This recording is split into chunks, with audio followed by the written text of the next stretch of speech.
a house that never spoke again. I want you to imagine a quiet road in southern Illinois. No streetlights, no traffic, just trees, fields, and a house set back far enough that you wouldn't notice it unless you were looking for it. This is Ina.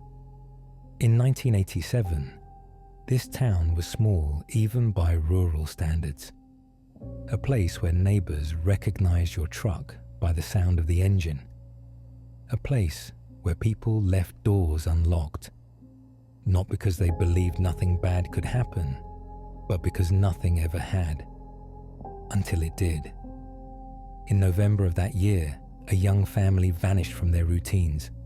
Not all at once, not dramatically, just quietly. Missed work, missed church, missed phone calls that went unanswered. What no one knew, what no one could imagine, was that by the time anyone started asking questions, an entire family was already dead. Not just murdered, but destroyed in a way that still defies understanding. This is the story of Keith Dardeen, his wife, Elaine Dardeen, their 2-year-old son, Peter Dardeen, and a baby who was never born.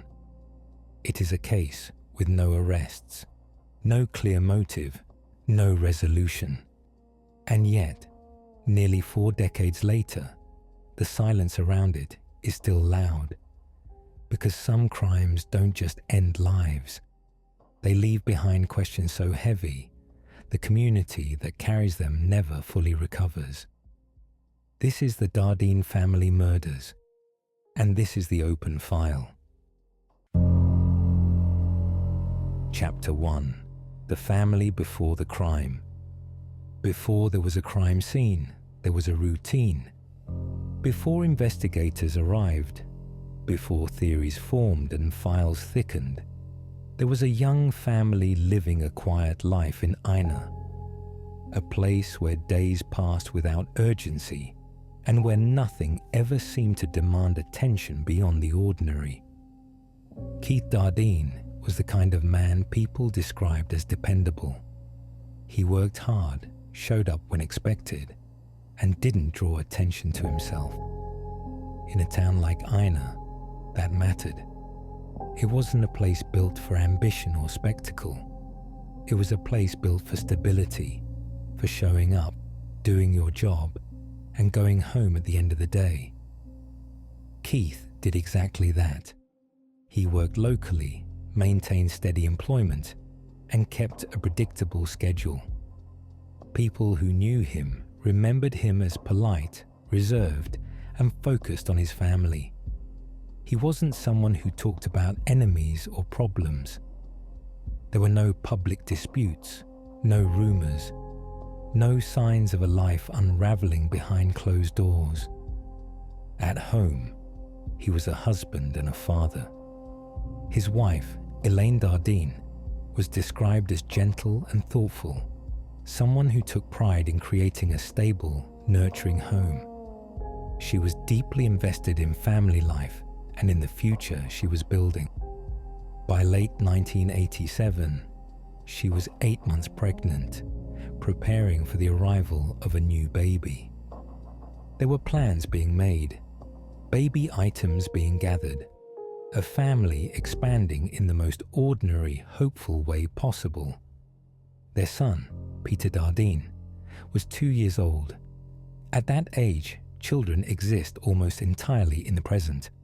There is no concept of danger, no understanding of permanence, just routines, voices, familiar rooms, and the safety of parents who are always supposed to be there.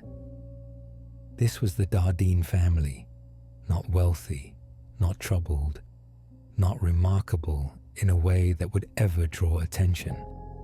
And that is precisely why what happened to them still feels so wrong.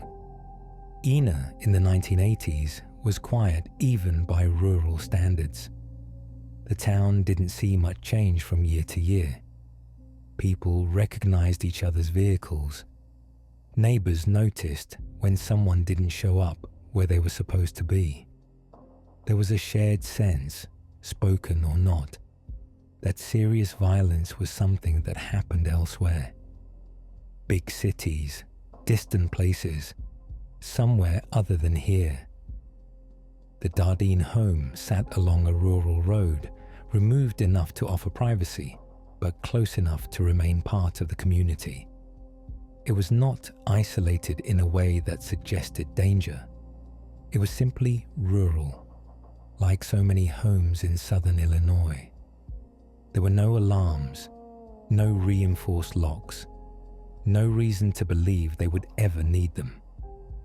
Friends and acquaintances later said the same thing, over and over again. There were no warning signs, no escalating conflicts, no financial desperation, no known threats, no strange behavior in the days leading up to November 1987. Elaine attended prenatal appointments. Keith continued going to work. Peter followed the rhythms of toddlerhood, meals, naps, bedtime. Life moved forward, and that normalcy matters, because when investigators later tried to make sense of the violence, they had nothing in the family's past to anchor a motive to. No narrative that explained why this family, in this place, would ever become a target. There is a temptation, especially in true crime, to search backward, to assume that something must have been missed. A hidden argument, a secret life, a buried conflict. But in this case, the absence of those things is part of the story. Keith and Elaine were preparing for a future that included 2 children. The kind of future built around school schedules, grocery lists, and weekend routines. The kind of future that narrows rather than expands as responsibilities grow. By all accounts, they were doing what people are told to do to stay safe. Live quietly, work honestly, build a family, stay close to home. And yet, by late November 1987, something disrupted that routine. Not abruptly, not in a way that triggered immediate alarm. It began with small absences. Keith didn't show up to work. At first, this didn't feel like an emergency. People miss days, people get sick. But as time passed, concern began to replace assumption. Attempts were made to reach him. Calls went unanswered. Elaine didn't respond either. Still, no one imagined what had already happened, because nothing in the Dardeens' lives suggested the possibility of extreme violence. Nothing in their history hinted at an ending that would be as brutal as it was incomprehensible. This chapter, The Life Before the Crime, is important not because it explains what happened, but because it doesn't. It establishes something far more unsettling, that this was not a story driven by chaos, addiction, or visible instability. It was a story that began in order, in routine, in a family doing exactly what society tells people will keep them safe. That reality would later leave investigators with a question they could never answer. If there was no visible reason, no fracture, no threat, no warning, then how do you explain what came next? Because when the first discovery was made and the scope of the violence began to reveal itself, it became clear that whoever committed these crimes did not act impulsively. They did not stumble into the Dardeens' lives by accident. Something or someone had crossed into a home that had never expected danger to arrive. And once that threshold was crossed, the quiet life the Dardeens had built was erased completely. In the next chapter, that erasure begins to take shape. Not inside the home, but miles away, in a place meant for recreation and stillness. A place where no one expected to find the first piece of what would become one of Illinois' most disturbing unsolved cases. Chapter 2. The First Discovery. The first sign that something was seriously wrong did not come from the Dardeen home. It came from absence.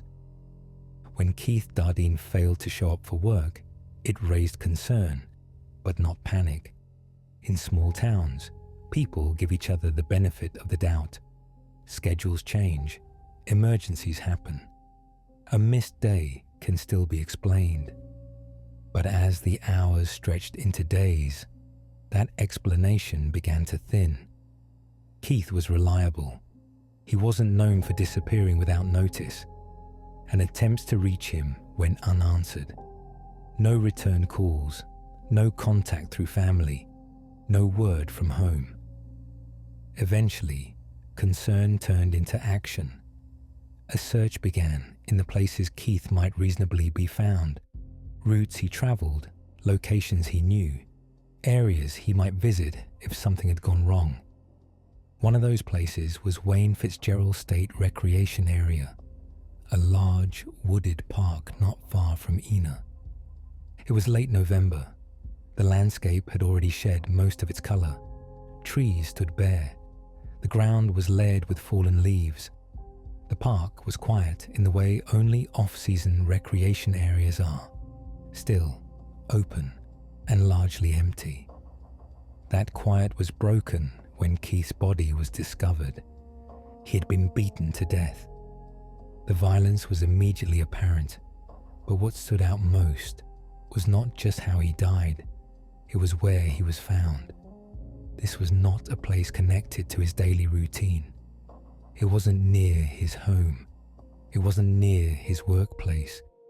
It was somewhere else entirely. Law enforcement responded quickly, securing the area and beginning the initial examination. At this point, investigators were working with limited information. They had a body, a location, and almost no context. There were no witnesses, no immediate signs pointing to who might have done this, no clear explanation for why Keith was there. At first, the working assumption was narrow. A homicide involving a single victim. Tragic, yes, but not unprecedented. Investigators focused on reconstructing Keith's final movements, where he had last been seen, who he might have met, how he ended up miles away from home. What they did not yet know was that this was only the beginning. At the time of the discovery, Keith's family was still unaccounted for. Elaine and Peter had not been located. Their absence raised concern, but there was no confirmation yet that they were in danger. Investigators could not assume the worst. Cases are built on what can be proven, not what is feared. So the focus remained on Keith. The condition of his body indicated a sustained, deliberate attack. This was not an accident. It was not a sudden altercation that escalated out of control. The level of force suggested intent. And yet, nothing about Keith's life suggested he had enemies.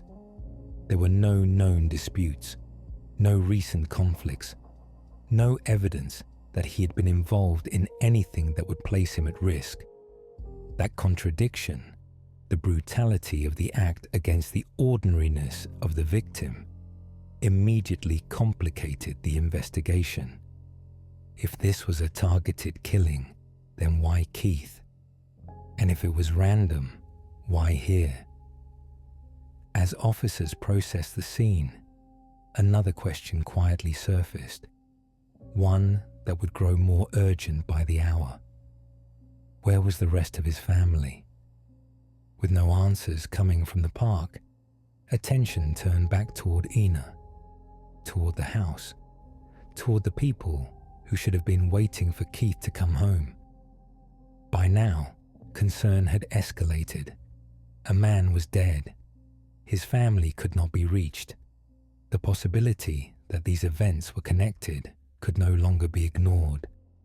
But even then, standing in the woods, looking at the place where Keith Dardeen had been left, no one yet understood how much worse the situation was about to become. Because if Keith's death raised questions, what investigators were about to find at the Dardeen home would shatter every remaining assumption. The first discovery had introduced violence into the case. The second would redefine it entirely. Chapter 3. The House on the Road. The drive back to Ina was short, but the tone of the investigation had already changed.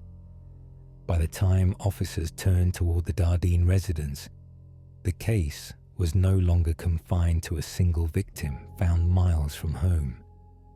Keith Dardeen was dead, and his family could not be located. That absence, combined with the brutality of the first discovery, meant the house was no longer just a place to check. It was now the center of everything. The road leading to the Dardeen home looked exactly as it always had. Quiet, unremarkable, the kind of stretch you could pass without slowing down. There were no crowds, no flashing lights, no outward sign that anything had gone wrong. That normalcy was deceptive. When officers arrived, there was no indication of forced entry, no broken windows, no kicked-in door. The house appeared undisturbed from the outside, as if the family had simply stepped out and not yet returned.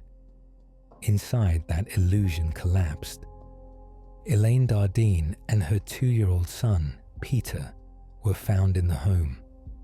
Both had been beaten to death. Elaine was 8 months pregnant. The violence was extreme, but it was not chaotic. The scene suggested control rather than panic. This was not the result of a struggle that spiraled out of control. It was deliberate, sustained, intentional. Investigators immediately recognized that this was not a domestic dispute gone wrong. Keith had already been found miles away, murdered in a separate location. Whatever had happened here was part of something larger, something planned. The house itself offered few answers. There was no sign of a burglary. Nothing appeared to be missing. Valuables were left behind. Furniture was not overturned in a way that suggested a frantic fight. The space did not look ransacked. It looked lived in. And that, in many ways, made the scene more unsettling, because it meant the violence had entered a normal, functioning household and then stopped. There was no aftermath of panic, no evidence of someone searching for something, no obvious reason why this family, in this home, had been targeted. As investigators moved through the house, they began to understand the scope of the crime. This was not one impulsive act. It was multiple acts of violence carried out across different locations, involving different victims over a span of time. The offender, or offenders, had control over Keith, then later over Elaine and Peter. That raised immediate questions. How had Keith been separated from his family? Why was he killed elsewhere? Why were Elaine and Peter left in the home? And how had someone entered and exited without drawing attention? In a small community like Ina, these questions carried weight beyond the investigation. News traveled quickly. Word spread that a family had been found dead, then that it wasn't just one scene, but two. Fear crept in quietly. People began locking doors that had never been locked before. Parents checked on sleeping children more than once a night. The idea that something so violent could happen here, without warning, without explanation, was deeply unsettling. For law enforcement, the challenge was immediate and severe. There were no eyewitnesses, no clear timeline, no suspect vehicle. No obvious motive, and yet the level of violence suggested someone capable of extreme acts, someone who did not hesitate, and someone who had either planned this carefully or felt completely unbound by consequence. As the investigation expanded, it became clear that the house did not just mark the second crime scene, it marked the moment the case changed entirely. What began as a homicide investigation was now a family annihilation. And with that realization came a sobering truth. If this had been done by someone from outside the family, then a person capable of extraordinary violence had entered a quiet town, committed multiple murders, and disappeared without leaving a clear trace. That possibility altered everything. In the days that followed, investigators would comb through the Dardeen home, the park, and every known connection the family had. They would search for patterns, conflicts, and explanations. But standing there, inside a house that no longer held a living family, one thing was already certain. Whatever answers this case held were not going to come easily, because the scene itself refused to explain why it existed. And when a crime offers no motive, no struggle, and no warning, investigators are left with the most difficult task of all: trying to understand violence that appears to have no reason to exist. In the next chapter, that absence of explanation becomes the central problem, one that would stall the investigation almost as soon as it began. Chapter 4: What investigators couldn't explain. By the time the initial shock settled, the investigation faced a problem more difficult than violence itself. There was no obvious explanation. In cases like this, investigators rely on patterns. Forced entry suggests a break-in. Missing valuables suggests robbery. A history of conflict suggests escalation. A chaotic scene suggests panic. None of those patterns were present here. At the Dardeen home, doors and windows were intact. There were no signs of a struggle that spread through the house. Furniture stood where it normally would. Personal belongings were undisturbed. Valuables had not been taken. If someone had come looking for something, they hadn't searched for it. And if someone had entered with violence already in mind, they hadn't needed to fight their way inside. That absence mattered because it suggested access. Either the person responsible had been allowed into the home, or they had entered in a way that left no obvious trace. Both possibilities narrowed the field in ways that were deeply uncomfortable. At the same time, Keith's death raised its own set of contradictions. He had been killed miles away from the house, in a wooded area with no immediate connection to his daily routine. There was no clear reason for him to be there. No evidence that he had gone willingly to meet someone. No explanation for why he had been separated from his family before being murdered. If this was a domestic crime, the geography made no sense. If this was a robbery, there was nothing to support it. And if this was a random act, the coordination required to carry out multiple murders across locations was unusually controlled. Investigators also struggled with timing. Keith's absence from work was the first indication that something was wrong, but that did not establish when the violence began. Elaine and Peter had not been seen or heard from either. Phone calls went unanswered. The timeline blurred.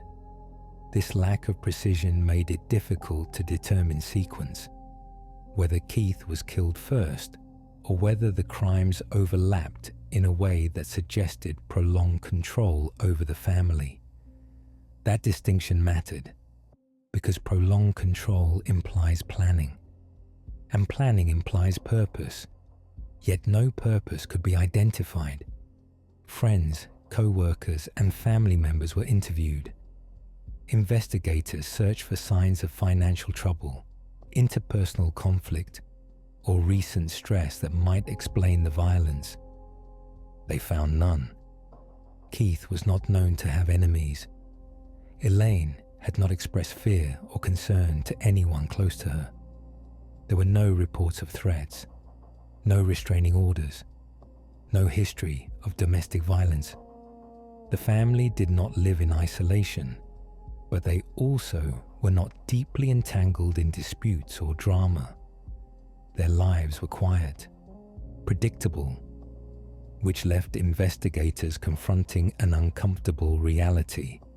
The brutality of the crime did not match the profile of the victims. Another issue complicated matters further. Despite the severity of the violence, there was no clear attempt to conceal the crime. The bodies were not hidden. The house was not burned. Evidence was not overtly destroyed. This suggested something important. Either the person responsible believed they would never be identified, or they didn't care. Both possibilities were troubling. In the days that followed, law enforcement expanded the scope of the investigation. They examined the surrounding area. They looked for unfamiliar vehicles. They revisited the park where Keith had been found. They analyzed physical evidence for anything that could establish a suspect or motive. But leads did not materialize. What investigators had instead was a collection of unanswered questions, each one leading to another dead end. Why this family? Why this level of violence? Why separate the victims? Why leave no explanation behind? As time passed, the absence of answers became the defining feature of the case. In Ina, that absence translated into unease. People talked quietly. Speculation stayed behind closed doors. The idea that someone could commit such an act and disappear lingered in the background of daily life. For investigators, the pressure mounted. This was not a case that could be allowed to drift. The stakes were too high. An entire family had been killed. A child, an unborn baby. And yet, despite the urgency, the case refused to move forward, because evidence alone cannot tell a story when the motive is missing.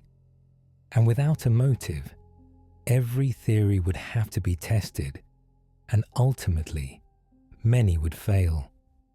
In the next chapter, investigators begin doing exactly that, exploring the possible explanations for the Dardeen murders and confronting why each one falls apart under scrutiny. Chapter 5: Theories and Dead Ends.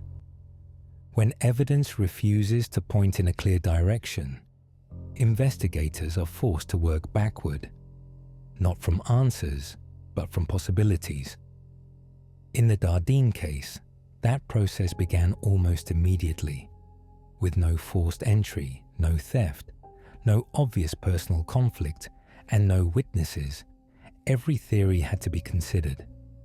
Not because any of them fit particularly well, but because nothing else did. The first theory was also the most uncomfortable, that someone close to the family was responsible. In many family homicide cases, violence comes from within the home or from someone known to the victims. It's a statistical reality investigators can't ignore. Familiarity often explains access. Emotional ties can explain intensity. But here, that explanation collapsed quickly. Keith had already been found murdered miles away from the house. There was no evidence tying Elaine to his death, and no indication of marital conflict severe enough to suggest escalating violence. Friends and relatives reported no signs of instability, fear, or resentment. There were no separations underway, no affairs uncovered, no financial disputes, and crucially, there was no explanation for how Elaine, 8 months pregnant, could have overpowered her husband, transported him to another location, and then returned home to stage nothing at all. That theory did not survive basic scrutiny. The next possibility was robbery. It was considered because it had to be. But again, the scene refused to cooperate. Nothing of value appeared to be missing. Money, personal items, and household belongings were left behind. The house was not ransacked. There was no sign of someone searching for anything specific. Robbery depends on gain. There was none. Another theory followed. Random violence. That someone unknown to the family entered their lives by chance. An opportunistic encounter that spiraled into something catastrophic. But random violence rarely looks like this. The separation of victims suggested control. Keith being killed away from the home suggested movement, planning, or at least decision-making after initial contact. Elaine and Peter being left in the house suggested the offender knew where to find them and felt confident enough to return, or had never left. Random encounters usually produce chaos, mistakes, witnesses, panic. This crime produced silence. Investigators also explored the possibility of mistaken identity, that Keith had been confused for someone else, that the family had been targeted unintentionally, that the violence was meant for another household, another person, another life. But mistaken identity requires proximity to a conflict. There was no evidence Keith resembled anyone under threat. No known disputes nearby. No reports of similar crimes in the area that might suggest a pattern. The theory lingered only because nothing replaced it. Another possibility was that Keith had encountered someone outside the home, someone he trusted or felt obligated to help, and that encounter turned violent. That the offender then followed him back into his life, completing the crime at the house. This theory explained the separation. It explained access. It even explained the lack of forced entry, but it failed on motive. Why escalate to this degree? Why kill a pregnant woman and a child? Why leave no message, no demand, no indication of purpose? As investigators tested each theory, a pattern emerged, not of answers, but of collapse. Every explanation failed somewhere critical. Each one required assumptions unsupported by evidence. Each one explained part of the crime, but never the whole of it. And that partiality was the problem. Crimes like this tend to announce themselves. They leave behind reasons. They create narratives investigators can follow. This one did not. As weeks turned into months, leads slowed. Interviews were re-examined. Evidence was reviewed again and again, each time yielding the same result. Nothing conclusive. Eventually, the investigation entered a new phase, not because it was resolved, but because it had nowhere left to go. Theories remained, but momentum did not. What investigators were left with was not clarity, but exhaustion. And as the case drifted further from the moment of discovery, another force began to shape its future: time. In the next chapter, that passage of time takes center stage. As urgency fades, leads dry up, and the Dardeen case begins the slow, irreversible slide into silence. Chapter 6. The case goes cold. there is no moment when a case officially goes cold. No announcement, no closing of a file, no single decision where investigators agree to stop looking. Instead, it happens gradually, through silence. In the weeks following the murders, the Dardeen case still carried urgency. Tips were logged, interviews were repeated, evidence was revisited. Investigators worked the same questions from different angles, hoping repetition might produce something they had missed the first time. It didn't. As time passed, the flow of information slowed. New leads became rare. Old ones led nowhere. Each day that ended without progress made the next day harder to justify with the same intensity. That is how cold cases begin, not through neglect, but through exhaustion. Law enforcement continued to review what they had. Physical evidence was preserved, notes were reread, but without new information, the investigation stalled. There was nothing left to chase. And the longer a case remains unresolved, the more it changes shape.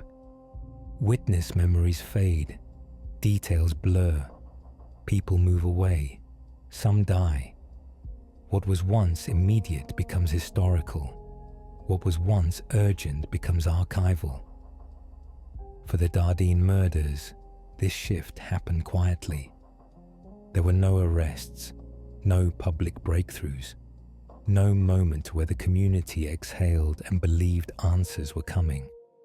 Instead, life in Ina slowly resumed, not because people forgot, but because they had to. Children still went to school. Businesses still opened in the morning. Routines returned, though they felt altered. Doors that had once been left unlocked were now checked twice. A sense of caution settled in, subtle but persistent. The Dardeen house stood as a reminder. Not loudly, not dramatically, just present. A place where a family no longer lived. A structure that once held plans, conversations, and a future, now emptied of all three. Over time, it became easier to drive past without looking. Easier to avoid thinking about what had happened inside. For investigators, the weight was different. Unsolved cases do not disappear when files are shelved. They linger. They resurface in quiet moments, in unrelated investigations, in the back of the mind, especially cases involving children, especially cases with no explanation. The Dardeen murders resisted closure.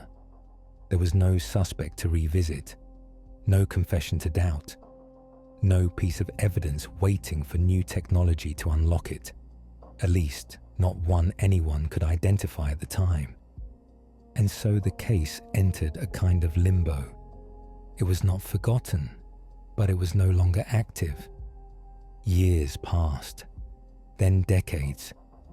New generations grew up in Ina knowing the story only in fragments. A family, a park, a house, a crime no one could explain. Details softened with time, but the core remained intact. This had happened here, and it had never been solved. Cold cases often survive through persistence, through someone refusing to let go, a detective who reopens a file, a tip that arrives years too late, a piece of information that finally fits. In the Dardeen case, none of that came.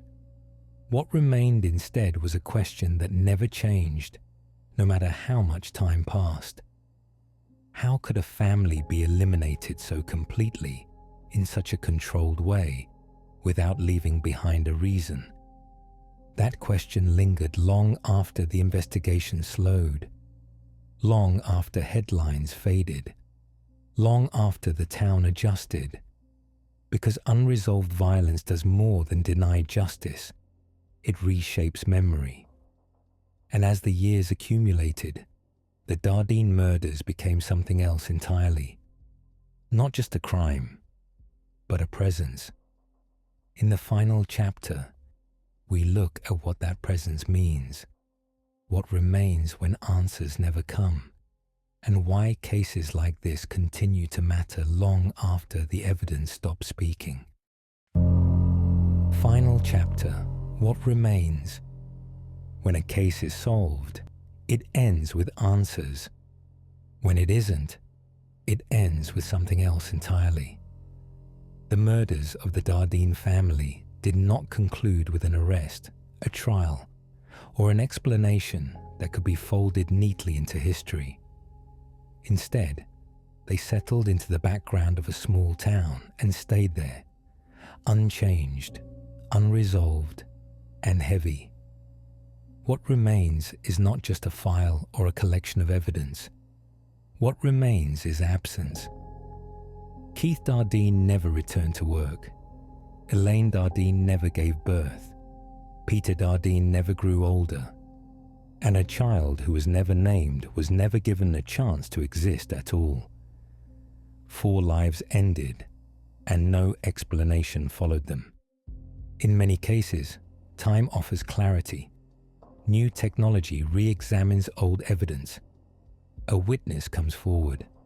A confession surfaces years later, unburdened by fear or consequence. In this case, time offered none of that. The silence held. And that silence is part of why the Dardeen murders still disturb people decades later. Not because the crime was violent, many crimes are, but because it appeared to come from nowhere and vanish just as completely. There was no identifiable motive, no clear target, no message left behind. The violence did not announce itself or justify itself. It simply occurred and then stopped. For the community, that kind of unresolved trauma leaves a mark that never fully fades. Even as life continues, even as new families move in and old ones move on, the knowledge remains that something unexplainable once happened here. That knowledge changes how people see safety. It introduces doubt where certainty once lived. And for investigators, cases like this never truly close. They become reference points, examples of how not all violence follows patterns, and how not every question will be answered. The Dardeen case challenges one of the most comforting assumptions people hold, that if you live quietly, plan responsibly, and avoid conflict, danger will pass you by. This family did all of those things, and it didn't protect them.